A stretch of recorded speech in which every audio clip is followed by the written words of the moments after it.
જો તમે યુકેમાં હો અને તમારું એન્જિનિયરિંગ બેકગ્રાઉન્ડ હોય ને એમાં પણ ખાસ કરીને જો અહીંયા લખ્યું છે કે UK bachelors or master degree in mechanical, aeronautical, automotive engineering, product design engineering or similar. એટલે જો આ બેકગ્રાઉન્ડ છે તો આ બહુ જ ઇન્ટરેસ્ટિંગ પોઝિશન છે અને જોડે જોડે મારે તમને આ વેબસાઇટ શેર કરવી છે, બહુ જ યુઝફુલ છે. હવે અત્યારે હું તમને લિંક્ડઇન ઉપરથી પહેલાં જોબનું ડિસ્ક્રિપ્શન બતાવું છું કે શું શું રિક્વાયરમેન્ટ છે, પછી હું તમને એની ઓરિજિનલ વેબસાઇટ ઉપર લઈ જાઉં.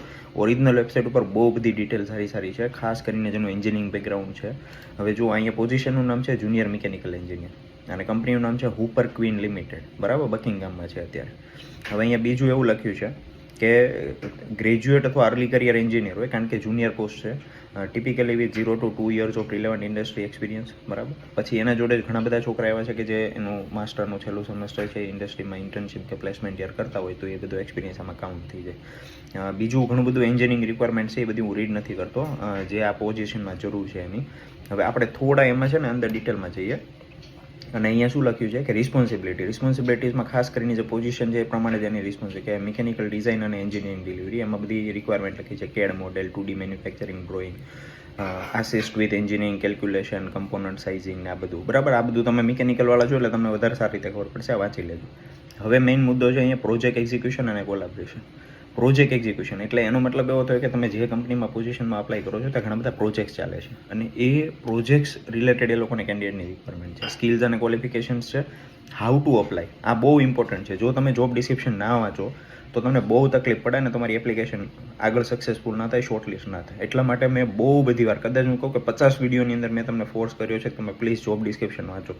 હવે અપ્લાય કઈ રીતે કરવું અહીંયા લખ્યું છે કે to apply please submit the following to આ ઈમેલ આપ્યું છે, એના ઉપર તમારે આ સબ્જેક્ટ લખવાનો છે. આ સબ્જેક્ટ ખાસ લખવો પડે, કારણ કે જ્યારે એક કંપનીની અંદર એક કરતાં વધારે પોઝિશનની રિક્રુટમેન્ટ ચાલતી હોય તો ખાસ તમે જ્યારે મેઇલ કરો છો, કોઈ વસ્તુ સબમિટ કરો છો, ઘણી બધી વાર એપ્લાય ઓનલાઈન હોય અથવા તો ઘણી બધી વાર તમે ઈમેલ કરો, તો ખાસ પોઝિશનનું નામ અને પોઝિશનનો કોડ છે ખાસ એના સબ્જેક્ટમાં મેન્શન કરો. કયા ફોર્મેટમાં કરવાનું છે એ પણ અહીંયા ક્લિયર લખ્યું છે, જુઓ. હવે કઈ વસ્તુ તમારે ઈમેલ કરવાની છે? CV, cover letter.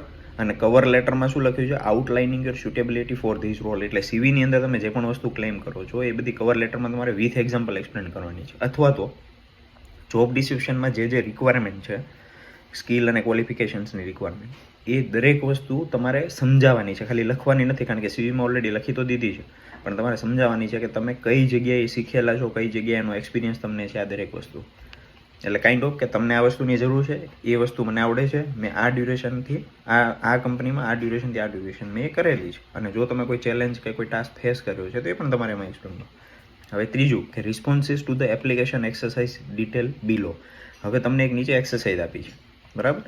હવે અહીંયા શું લખ્યું છે ઇમ્પોર્ટન્ટમાં? Applications will not be considered if any of the 3 required document listed above is missing. હવે તમે CV અને કવર લેટર આપી દો, પણ ત્રીજું ડોક્યુમેન્ટ તમે ના આપો. ત્રીજું ડોક્યુમેન્ટ બહુ ઇન્ટરેસ્ટિંગ છે, એપ્લિકેશન એક્સરસાઇઝ. અને તમને કેટલી એક્સરસાઇઝ આપી છે?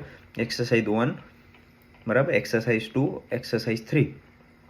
આ ત્રણ એક્સરસાઇઝ તમારે વાંચવાની. ફોર એક્ઝામ્પલ, એમાં એક સૌથી પહેલી જે એક્સરસાઇઝ 1 છે કોન્સેપ્ટ ડિઝાઇન છે, કોમ્પેક્ટ એક્ચ્યુએશન સિસ્ટમ ઉપર. એમાં રિક્વાયરમેન્ટ આપી છે, કાઇન્ડ ઓફ ક્વેશ્ચન જેવું છે, તમારે સોલ્વ કરવાનું છે તમારા વર્ડ્સમાં, અને બધી ડિટેલ લખી છે કઈ રીતે. એવી રીતે એક્સરસાઇઝ 2 પ્રેક્ટિકલ એન્જિનિયરિંગ એક્સપિરિયન્સ અને કલ્ચર એન્ડ વેલ્યુઝ, અને એમાં પછી ટાઈમ લિમિટ પણ આપી છે. અને આ તમારે ઘરે ભરવાનું છે. હવે તમે એમ કહો હું ChatGPTથી લખી દઉં, સામેવાળાને ખબર છે કે ChatGPTનો રિસ્પોન્સ કેવો હોય, ક્લોડનો કે ગમે એનો.